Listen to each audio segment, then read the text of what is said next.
Je crois que là, on touche du doigt le pouvoir représentationnel de la photographie, qui flirte tout le temps avec nos réalités. Et ça fait de la photographie le médium du fait social. Mais la photographie est elle-même un fait social et donc doit aussi connaître sa petite révolution. Et celle-ci passe par son histoire et l'acceptation de ses origines, ancrées dans la domination, la violence et la discrimination. En fait, pour aller vite et pour répondre rapidement à votre question, la photographie a besoin de faire le deuil de ce qu'elle a été et doit débuter sa thérapie.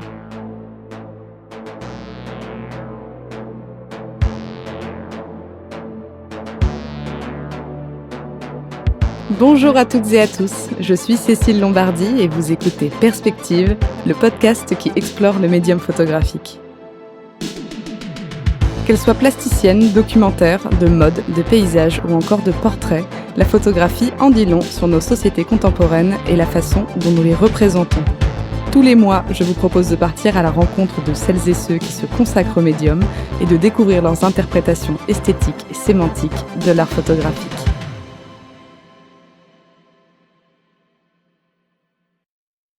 Bienvenue dans ce nouvel épisode de Macro, le format qui explore les acteurs et les dynamiques en tension derrière la photographie et son histoire.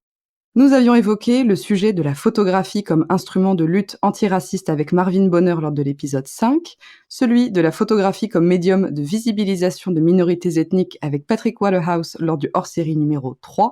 Nous allons aujourd'hui parler de la place des minorités racisées en photographie avec Taous Damani. Cet épisode va reprendre en quelque sorte la trame de celui consacré à la place des femmes en photographie. Nous allons tenter de dresser le constat de la présence des minorités racisées devant et derrière l'objectif, des conséquences de leur invisibilisation et de la façon dont l'appareil photographique peut devenir un outil dans la lutte pour la représentation et la défense des droits et des libertés des minorités. Nous allons également parler de violence et de représentation de la violence à l'aune des événements qui ont eu lieu dans le monde entier après la mort de George Floyd le 25 mai 2020. Bonjour Taous. Bonjour Cécile. Avant toute chose, merci d'avoir accepté mon invitation. Je suis ravie d'être avec vous aujourd'hui par ordinateur interposé. C'est moi qui vous remercie pour cette invitation. Basée entre Paris et Londres, anglaise, française et algérienne, vous êtes historienne de la photographie, chercheuse doctorante et critique. Vous êtes membre du comité de rédaction de la revue My, Visual Culture and Feminism et éditrice du magazine The Eyes. Depuis 2016, vous rédigez une thèse sous la direction de Michel Poivert et écrivez régulièrement pour des revues scientifiques, donnez des conférences au sein de colloques universitaires, mais aussi aux rencontres d'Arles, à Paris Photo ou encore à la Tate Moderne. Avant de nous pencher sur vos thématiques, pourriez-vous nous raconter votre histoire avec la photographie? Qu'est-ce qui vous a amené à vous en saisir et à en faire le centre de vos travaux de recherche? Oui, bien sûr, avec plaisir. Je crois que j'aime bien considérer la photographie comme une sorte de jumeau visuel de la poésie. Ce qui fait que la photographie est en fait un espace d'exploration, d'innovation. C'est un objet non identifié aux définitions multiples qui oscille entre réalité et fiction. Et cette hybridité me plaît beaucoup. C'est aussi une belle excuse pour parler d'autre chose. On peut penser donc avec la photographie et donc explorer d'autres champs. Je pense aux sciences politiques, à la sociologie, à l'histoire, à l'anthropologie, mais aussi à la musique, à la philosophie et même à la psychologie. La photographie, c'est un puits sans fond d'exploration et donc c'est un médium très enthousiasmant pour une chercheuse. C'est un matériau riche pour les personnes qui aiment penser notre passé et qui aiment penser notre présent. Pour ma part, le coup de foudre a eu lieu sur les bancs de la fac et peut-être d'abord avec une manière de penser le médium, aller au-delà de l'image en quelque sorte. Et depuis, mon intérêt s'est transformé en goût certain, peut-être même en passion, en tout cas clairement en petite obsession. Et cet attachement pour le médium se fait autant pour les représentations que pour les écritures autour d'elles. Et donc aujourd'hui, la photographie occupe toutes mes journées et tous mes projets. Est-ce que vous pratiquez vous-même la photographie? Oula, non. Vous laissez ça aux autres. Exactement. Votre thèse s'intitule Direct Action Photography, typographie de la représentation photographique des luttes et de la lutte pour les représentations photographiques, Londres 1968-1989. Pouvez-vous nous parler de vos thématiques de recherche de prédilection et peut-être nous donner quelques clés pour en appréhender les grandes lignes? J'essaie dans cette thèse de parler de différentes stratégies, et le mot est important, qu'elles soient visuelles ou institutionnelles. Des stratégies qui sont mobilisées pour rendre compte des causes et des conséquences des mouvements pour les droits et libertés des Noirs britanniques entre la fin des années 1960 et la fin des années 1980. Dans le cadre de cet exercice académique, je joue avec et peut-être autour du terme d'action directe que j'emprunte au vocabulaire militant et que je transpose au champ photographique. Mon travail est une double démonstration, en quelque sorte, s'appuyant d'abord sur une étude iconographique et iconologique, puis dans un second temps sur une étude matérielle et institutionnelle. En fait, j'explore les enjeux de représentation des luttes politiques et comment les outils de la lutte organisée ont pu être récupérés et appliqués par les opérateurs noirs britanniques pour décoloniser les dispositifs institutionnels qui ont fait vivre l'image dans la seconde moitié du XXe siècle en Angleterre. Je pense par exemple à la presse spécialisée, aux galeries, aux musées bien sûr. Bon, je m'arrête là parce que sinon ça va devenir un peu technique et un peu rébarbatif et je voudrais pas ennuyer vos auditeurs. Très bien. Maintenant que les présentations sont faites, on va plonger dans le cœur du sujet du jour. Nous allons commencer par parler de ce qui se passe derrière l'objectif en évoquant la place des professionnels de la photographie racisés en France. Alors, nous faisons face à une difficulté que nous n'avions pas avec les femmes en photographie puisque les statistiques ethniques sont interdites en France depuis une loi du 6 janvier 1978.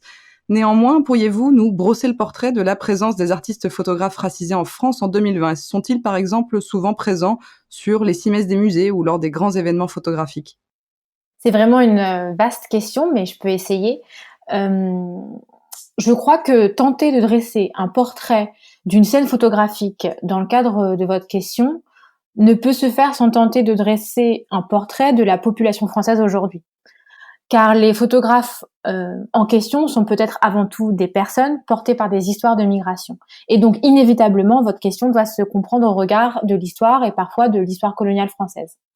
On comprend comme ça comment les deuxième ou troisième générations, même si j'aime pas beaucoup cette formule, qui sont soit nés en France ou arrivés assez jeunes, ont pu aller à l'école en France et ainsi imaginer à un moment donné intégrer une école d'art et poursuivre une carrière dans ce milieu-là.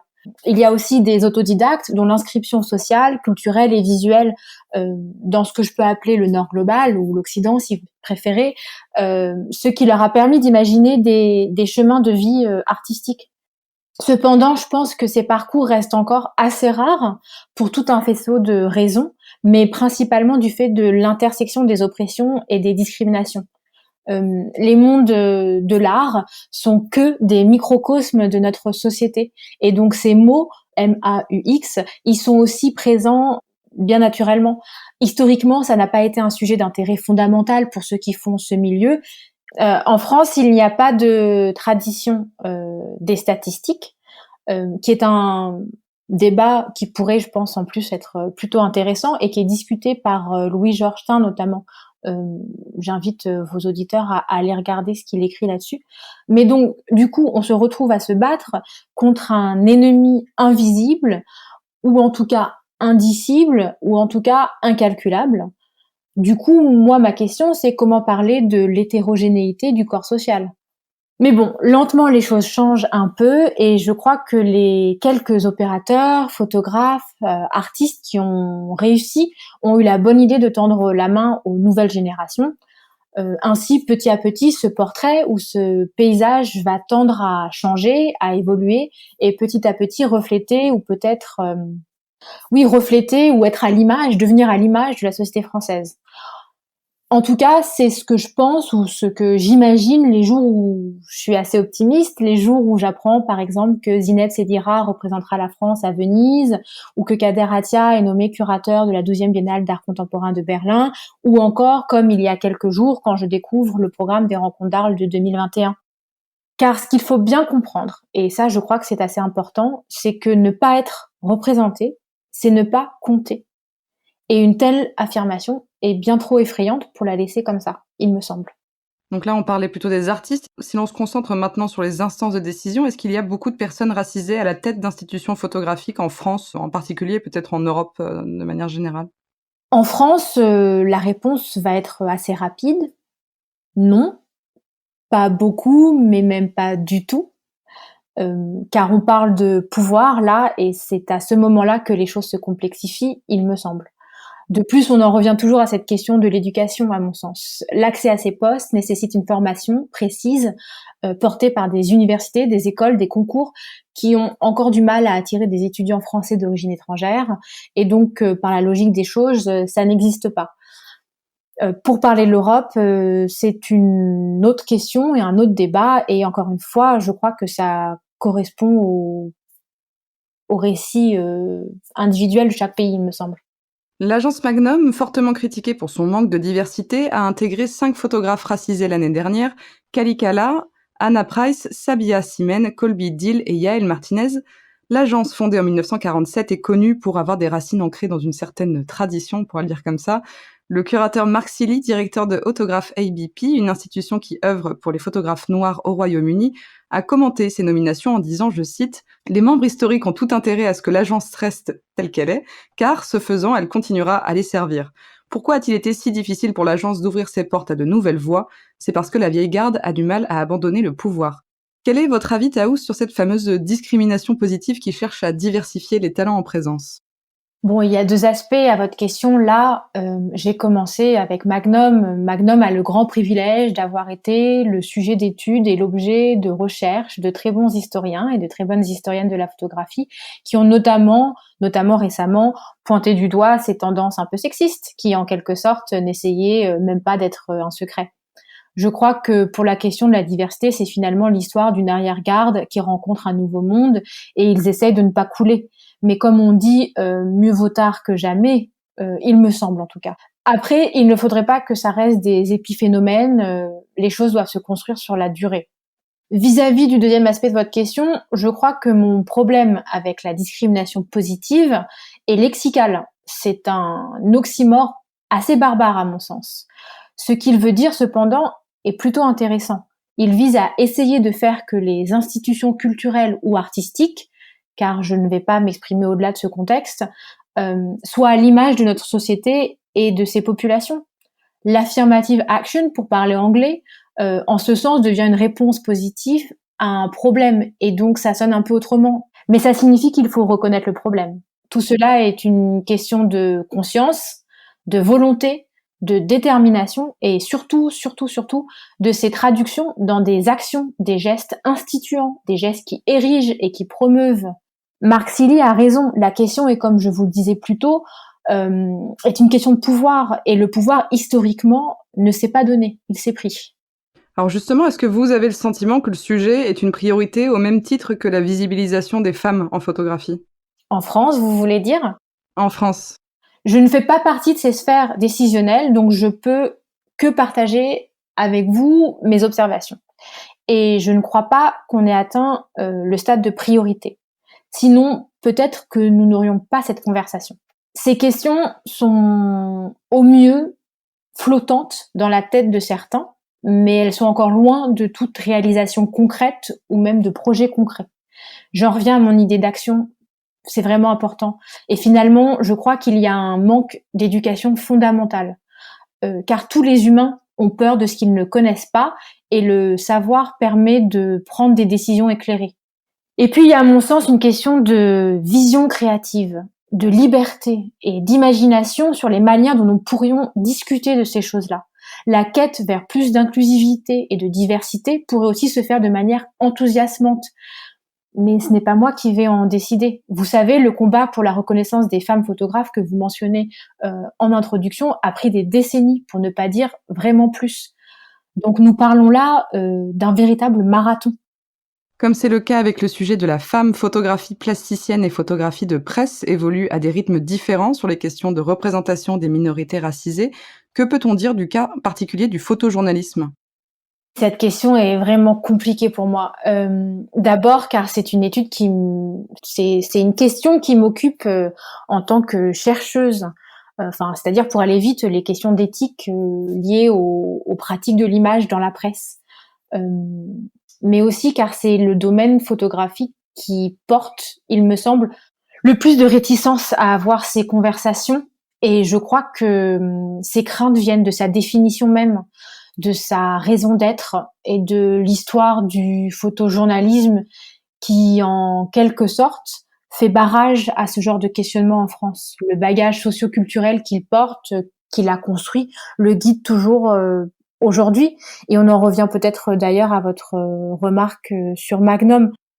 Par ailleurs, c'est un sujet fascinant car c'est un corps de métier qui porte des obligations et des devoirs, mais c'est un domaine qui refuse l'analyse et pourtant qui doit, il me semble, vraiment gagner en nuance, en complexité et surtout vis-à-vis des sujets dont on discute aujourd'hui. La question du biais est centrale et les politiques de la représentation aussi. L'objectivité est un mythe qu'il faut urgemment déconstruire, le constat est celui-ci. Et puis, il est aussi celui de se poser la question, lorsqu'on est photojournaliste, de ce qu'on est, car ça se traduit dans les images qu'on produit. Alors, qui on est compte. Et quand vous avez la responsabilité de représenter le monde, pour aller vite, la question est, êtes-vous le seul à pouvoir le faire? Bien entendu, la réponse n'est pas unique et elle est certainement en fait multiple. Il appartient aux photojournalistes et aux organes de presse d'en trouver des réponses. Mais c'est beaucoup de travail et beaucoup de temps. Et c'est aussi une réflexion qui doit être mise en route s'ils ne veulent pas, à terme, courir le risque de ne plus être pertinent, de ne plus être topique, de ne plus être convaincant, ou même être complètement hors propos. On en arrive finalement à la même leçon que celle conclue avec Marie Daucher. Il est indispensable de toujours s'interroger sur les personnes à l'origine des photographies que l'on regarde et sur leur sujet, c'est-à-dire qui représente quoi. Pour la thématique qui nous intéresse, qu'est-ce que ça signifie? Oui, c'est une question importante. Et je crois que ce qu'il faut comprendre, c'est qu'il n'y a pas de réponse absolue à qui je suis. Et d'ailleurs, il faut aussi comprendre que l'identité se construit toujours en relation à l'autre. Donc, le médium photographique, qui est un acte collaboratif par excellence, malgré les décennies d'histoire qui nous racontent l'histoire du photographe plutôt homme, plutôt blanc, solitaire face au monde. C'est faux. La photographie est un médium totalement collaboratif et donc, de par cette collaboration, se retrouve au cœur de cette question des identités et de ces différences, parce que l'identité se construit en relation à l'autre. Vraiment, je pense que cette question de qui représente qui est vraiment fondamentale. Et doit être dans la tête des créateurs d'images et des regardeurs d'images aussi. Ça, c'est très important. Parce que là, on parle du contexte de production d'une image et du contexte de réception de celle-ci. Après, j'entends déjà certaines personnes peut-être crier au fait que l'acte créatif se voit altéré par ces questions-là. Et je comprends que parfois ces règles doivent être détournées et on peut déroger aux règles parce que l'acte créateur est quelque chose d'assez unique et c'est l'acte créateur qui juge de ça. Mais je crois que ça arrive dans un deuxième temps. Le premier temps Oui, est avant de briser les règles, il faut d'abord les connaître. exactement. En préparant cette interview ensemble, je vous ai soumis l'idée de confronter la situation française à la situation britannique, mais vous m'avez expliqué qu'elles étaient incomparables, évoquant notamment des différences dans les contextes culturels, sociaux, mais aussi politiques. Est-ce que vous pouvez nous en dire plus? Oui, bien sûr. Pour dire vrai, je crois que j'admire beaucoup les comparatistes, mais j'ai beaucoup de mal à manipuler cet exercice car on en revient en fait à comparer l'incomparable, des histoires nationales différentes, des politiques différentes, des cultures différentes et donc des rapports aux questions qui nous occupent aujourd'hui singulièrement différentes. Vous avez mentionné Marc Silly plus tôt dans l'entretien. Son institution, Autographe ABP, est un parfait exemple et sans alter ego français d'ailleurs.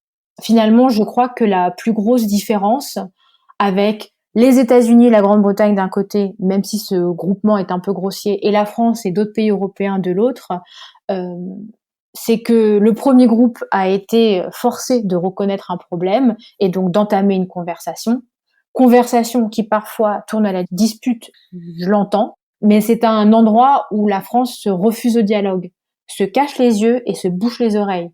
Difficile donc de discuter avec des entités qui performent l'aveuglement et la surdité.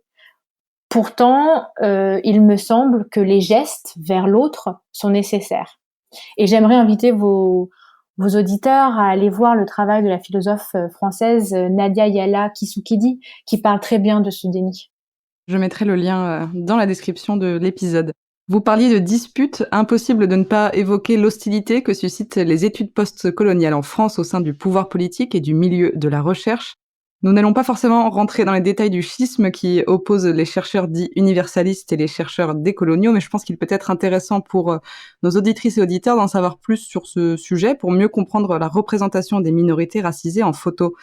Pour rappel, les études postcoloniales sont apparues dans les années 80 en Amérique du Nord et en Inde pour nous permettre de repenser notre vision du monde en prenant en compte l'influence de la colonisation.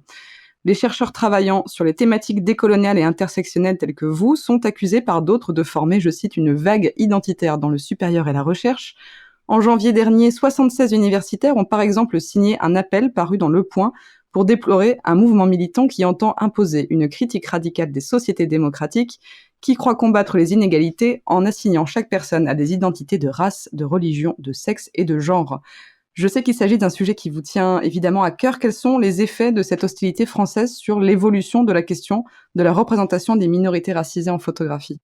Oui, ça me tient à cœur parce que je suis un produit de l'université et que c'est très difficile de se mouvoir et de évoluer dans la recherche universitaire française quand on se retrouve comme ça accusé sur place publique. Ce débat dont vous faites état est un outil rhétorique pour des politiciens en manque de substance, des politiciens qui ne connaissent pas la recherche et l'université, et puis pour des politiciens qui refusent la pensée complexe. J'espère juste que ces pensées resteront au stade rhétorique. Donc je ne sais pas s'il y aura des effets réels, en tout cas sur la photographie. S'il devait y en avoir, ce serait sur son écosystème, sa structure et ceux qui la portent. Et donc, nous revenons au début de notre conversation et nos premières questions sur qui fait et défait le monde de la photographie, d'où ils viennent, qui sont-ils, quel parcours ils ont eu et donc quelles pensées ils produisent. Parce que finalement, et ça c'est vraiment très important, je crois de bien comprendre, c'est que ce monde de la photographie dont nous discutons n'est encore une fois que un microcosme de ce qui se passe à une échelle plus grande, donc l'échelle de ce pays, de la France, et puis peut-être au-delà de l'Europe et du monde. Cependant, je ne pense pas, et ça c'est encore heureux, que ce débat touche les créateurs d'images.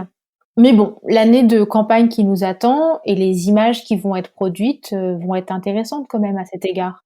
Je voudrais que l'on parle pendant quelques minutes des liens entre photographie et mouvements sociaux, un sujet intimement lié à la thématique qui nous intéresse aujourd'hui. Y a-t-il un événement charnière dans l'histoire mondiale ou une histoire nationale qui a fait qu'à un moment, nous avons pris conscience collectivement du pouvoir que pouvait avoir la photographie dans le champ politique ? Je suis pas une très grande adepte des moments iconiques et peut-être encore moins de leur traduction visuelle, mais je vais peut-être essayer de répondre en utilisant la partie de votre question sur la question du collectif. Et pour parler du XXe siècle, je crois que l'exemple le plus parlant pour vos auditeurs sera mai 68. C'est un peu devenu tarte à la crème, mais disons que ça a l'avantage de l'efficacité. Et je crois qu'on a tous une culture visuelle de mai 68 qui nous permet de nous signifier un moment historique. Après, cette question du pouvoir, et on parle vraiment là du pouvoir de la photographie dans le champ politique, ça me questionne réellement. Et puis surtout aujourd'hui, pour être assez honnête, je doute de l'impact réel et effectif des images photographiques de nos jours, disons depuis le début des années 2000, l'avènement des smartphones et des réseaux sociaux. Je pense qu'on pourrait prendre quelques exemples pour essayer de comprendre ce que j'essaye de vous dire. Est-ce que voir le cadavre du petit Aylan sur une plage turque en 2015 a changé nos politiques migratoires ? Est-ce que les vidéos de violences policières changent le fonctionnement de cette institution ? Est-ce que les photos d'ours polaires écharnés changent nos politiques sur le changement climatique ? Vous allez me répondre que non, bien sûr, mais que ça éveille les consciences. Mais ces consciences, une fois éclairées, elles font quoi ? Car on parle du pouvoir de la photographie ici. Et le pouvoir, à mon sens, c'est l'action. C'est la possibilité de changer effectivement les choses. Du coup, comment ces consciences sont-elles traduites dans nos actes ? Malheureusement, je crois que les électeurs ont la mémoire courte et que les politiciens encore plus. Mais c'est un grand drame des historiens de la photo. Nous pouvons quasiment pas étudier l'impact des images qui sont publiées et diffusées. C'est un sondage vraiment impossible. Cependant, je crois que je voudrais pas nier toute possibilité à l'image photographique ou lui refuser quelques possibilités que ce soit. Donc, je voudrais quand même vous dire que la photo et ses représentations nous permettent quand même d'imaginer d'autres lendemains. Et je crois que c'est peut-être ici que doit se situer notre réflexion aujourd'hui et à l'avenir, parce que c'est là aussi un pouvoir, pour reprendre votre terme, enthousiasmant et intéressant. Cette capacité de la photographie à visualiser un avenir différent et donc à nourrir nos envies de futur. Est-ce que vous iriez jusqu'à dire, entre guillemets, que l'omniprésence des réseaux sociaux et du coup de la photographie qui est maintenant sur tous nos smartphones a un peu dépossédé le pouvoir justement de la photographie et la façon dont les images peuvent incarner des discours activistes? Est-ce que le fait de naviguer dans parmi des milliers d'images tous les jours en 2021 n'a pas changé quelque chose par rapport au monde dans lequel on pouvait évoluer dans les années 80 par exemple? La réelle interrogation que j'ai, c'est que je crois que le fait d'être immergé dans des milliers d'images, comme vous dites, au quotidien, a fait croire qu'on était du coup devenus des très bons lecteurs d'images. Et je crois que c'est une erreur. Je le vois quand j'enseigne notamment, que les nouvelles générations nées avec les smartphones et nées avec les ordinateurs et nées avec Internet sont pas beaucoup plus malins face aux images et n'arrivent pas toujours à décrypter les images et n'arrivent pas toujours à comprendre les fictions et les idéologies en jeu dans l'image, et que être baigné dans quelque chose ne nous rend pas plus littéraires face à ce phénomène, je crois. À travers mes lectures pour préparer cet entretien, j'ai cru relever deux manières d'utiliser la photo pour soutenir des mouvements sociaux. La première consiste à considérer l'image photographique comme un support matériel qui rend visible l'invisible, c'est-à-dire qui fait exister dans l'espace social des catégories ou des discours qui en étaient jusque-là exclus. La seconde fait de la photo un support d'identification et peut donc agir autant en faveur de la mobilisation que contre elle. Taous, pourriez-vous nous parler d'un épisode historique où la photographie a joué un rôle déterminant pour les droits et la visibilité de minorités racisées et qui a peut-être influencé directement ou indirectement l'issue de l'action collective? Encore une fois, vos questions sont vraiment difficiles, mais je crois que je vais pouvoir vous parler d'une photo qui me fascine assez et qui est, je crois, aussi assez connue pour que vos auditeurs puissent la visualiser. Et surtout, cette photo, elle sort des évidences qu'on se fait de la représentation des mobilisations pour les droits et libertés. Et je parle de la photo du graffiti « Ici, on noie les Algériens », prise sur les quais de Seine à Paris quelques semaines après le massacre du 17 octobre 61. On est donc en pleine guerre d'Algérie et les Algériens en France manifestent pour l'indépendance. Maurice Papon, alors préfet, envoie la police qui fait feu. On parle de centaines de blessés et de nombreux morts, dont des noyés. Quelques semaines plus tard, ce sont deux photographes du journal communiste L'Avant-Garde, Jean Texier et Claude Angéliqui, qui vont immortaliser ce graffiti, qui quelques heures plus tard sera effacé par la police. Et ce qui est fascinant dans cette histoire, c'est que la photographie n'est pas publiée en 61, mais 24 ans plus tard, dans les pages de l'Humanité, dans le contexte des années donc 80, et donc dans le contexte du travail de mémoire de la guerre d'Algérie, notamment des mémoires militantes. Ce qui me plaît avec cette photographie, c'est le double militantisme à l'œuvre. La prise de parole politique de l'auteur du graffiti et la nécessité et l'urgence pour le photographe de garder une trace de cette déclaration. La trace est donc double, celle de l'écriture et celle de la photographie. Ce geste aurait pu être à jamais perdu, il aurait pu ne pas être immortalisé, cette photographie aurait pu ne jamais être publiée. Enfin, c'est un destin tout à fait unique que cette image. Et là, je crois qu'on parle encore de photojournalisme, des enjeux de la presse, de la position de la presse face à des questions politiques, des enjeux de diffusion et donc des enjeux politiques, mais on en parle un peu différemment. Parce qu'en fait, plus de 50 ans après les faits, en 2012, François Hollande va reconnaître la responsabilité de la République dans cette répression sanglante.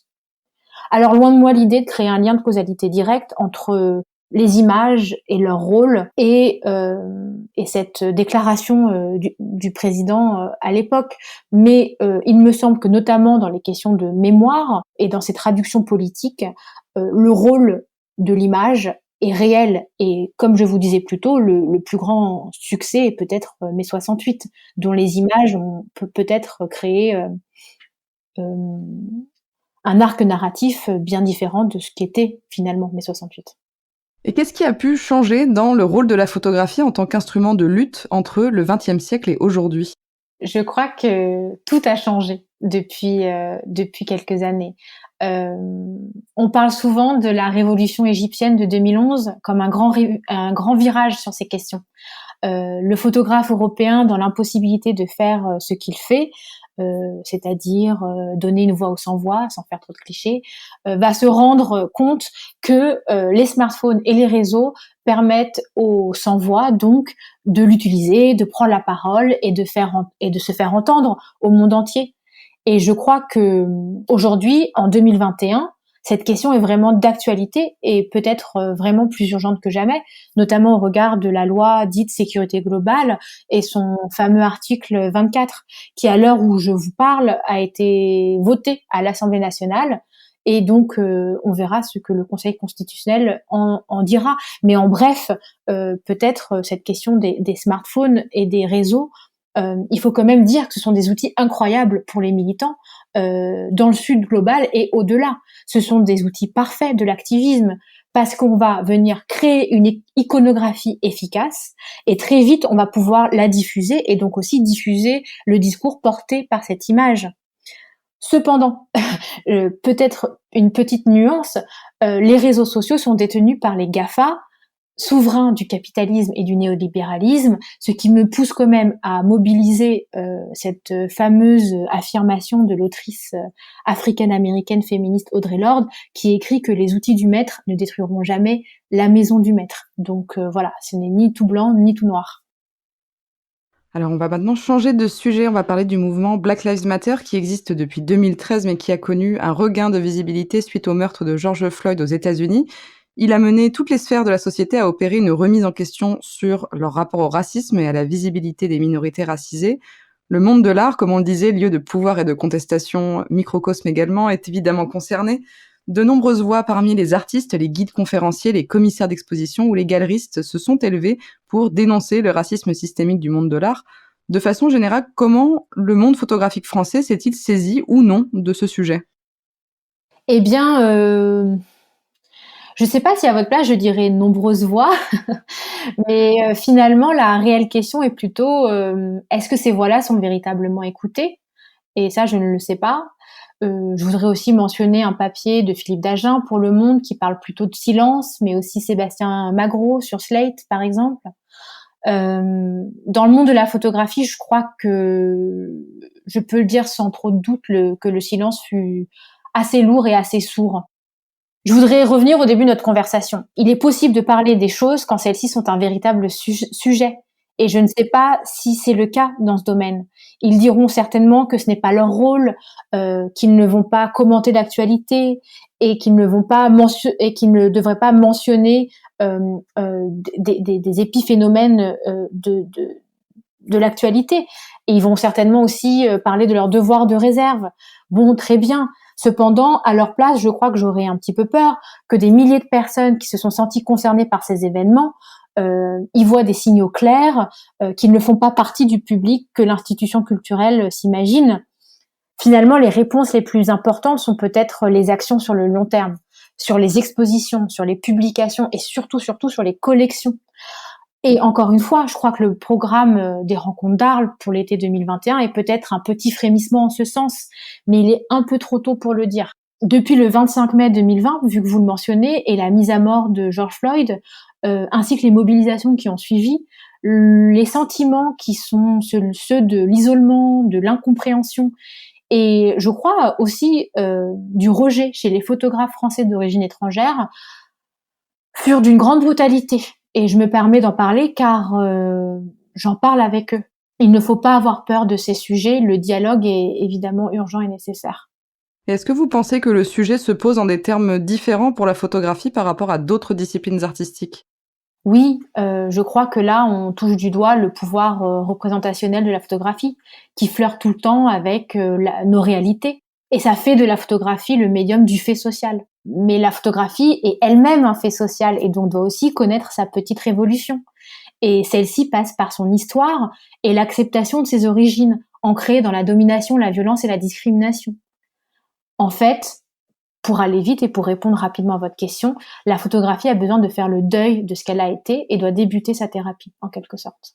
Vous m'en parliez, au début de cet entretien, vous m'avez partagé vos sentiments sur, la forte présence de photos de corps de personnes racisées mutilées sur les réseaux sociaux et m'avez soutenu l'idée que les gens, ne partageraient pas ces images s'il s'agissait de personnes blanches. Est-ce que vous pouvez revenir sur cela? Oui, bien sûr, la question est fondamentale ici, parce que c'est la question du dispositif qui est en question et on en a un petit peu parlé plus tôt. Le réseau social est utilisé à travers, ce mouvement qui est le scroll, d'aller de bas en haut ou de haut en bas, je ne sais pas, qui révèle aléatoirement des contenus.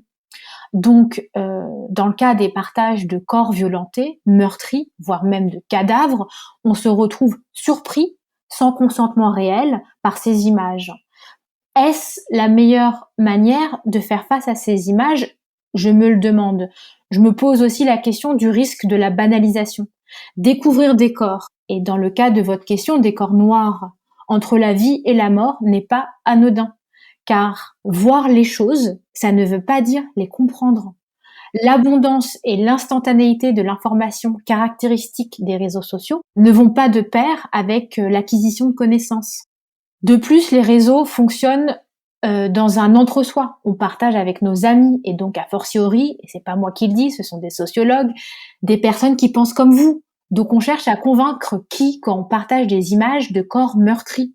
Il y a un élément performatif ici qui me pose vraiment question. Ces images sont tout bonnement insoutenables. Les voir et les revoir par surprise sur les réseaux ne va pas changer la vie de ceux qui doivent changer d'avis. Cependant, je ne veux pas nier le fait que ces images sont nécessaires et essentielles dans des contextes précis, c'est-à-dire des questions, dans des contextes de militantisme organisé et dans des cadres juridiques. Nous arrivons bientôt au terme, de cet entretien. J'ai une question qui est pas forcément des plus faciles. Je voudrais déjà vous demander les évolutions que vous anticipez sur la question de la place des minorités racisées dans la photographie au cours, des prochains mois et des prochaines années. Et puis peut-être une question qui en découle, quelle serait, selon vous, la direction que nous devrions prendre? Sur quels axes devrions-nous, concentrer nos efforts? Alors oui, la question des évolutions, moi je suis historienne, donc je suis pas vraiment voyante, mais bon, je suis quand même assez rêveuse et donc je crois que, ça dépend peut-être des jours. Parfois j'ai envie d'être optimiste et parfois je suis assez pessimiste. Mais pour répondre à votre question, j'imagine peut-être, une évolution en étapes. D'abord peut-être vers de plus en plus de considération pour ces sujets et surtout d'enthousiasme et de curiosité. Et peut-être, dans un second temps, plus d'inclusion. Et peut-être que ces choses-là doivent se faire, encore une fois, à des niveaux différents, c'est-à-dire au niveau, des expositions, des publications et surtout des, collections de nos institutions. Vous insistez particulièrement sur les collections. Est-ce que je peux vous arrêter pour vous demander de nous expliquer ce point-là? Oui, bien sûr. La question, c'est la pérennité, c'est-à-dire qu'il y a 2 manières, de survivre, disons, et d'entrer dans l'histoire. C'est donc, la publication avec un ISBN qui fait que, dans le futur, on pourra toujours retrouver votre livre et la question, des collections, nationales qui sont inaliénables et donc qui resteront toujours là. Parce qu'en fait, l'idée, c'est que ça ne devienne ni une mode, ni un épiphénomène, mais que ce soit des inscriptions sur la durée. J'aimerais aussi, peut-être, mentionner une troisième étape, qu'il faudrait imaginer sur le long terme et là, au-delà d'enthousiasme, au-delà de curiosité, au-delà de l'inclusion, je crois que j'aimerais imaginer une réelle transformation des structures et des systèmes qui portent le monde de la photographie. Mais bon, là, c'est peut-être un projet peut-être un peu utopique et que mais en tout cas que j'espère, voir, de mon vivant. J'espère aussi. Je crois savoir que vous avez, un projet en cours pour le mois de juin au Jeux de Paume. Est-ce que vous pourriez nous en parler? Oui, bien sûr.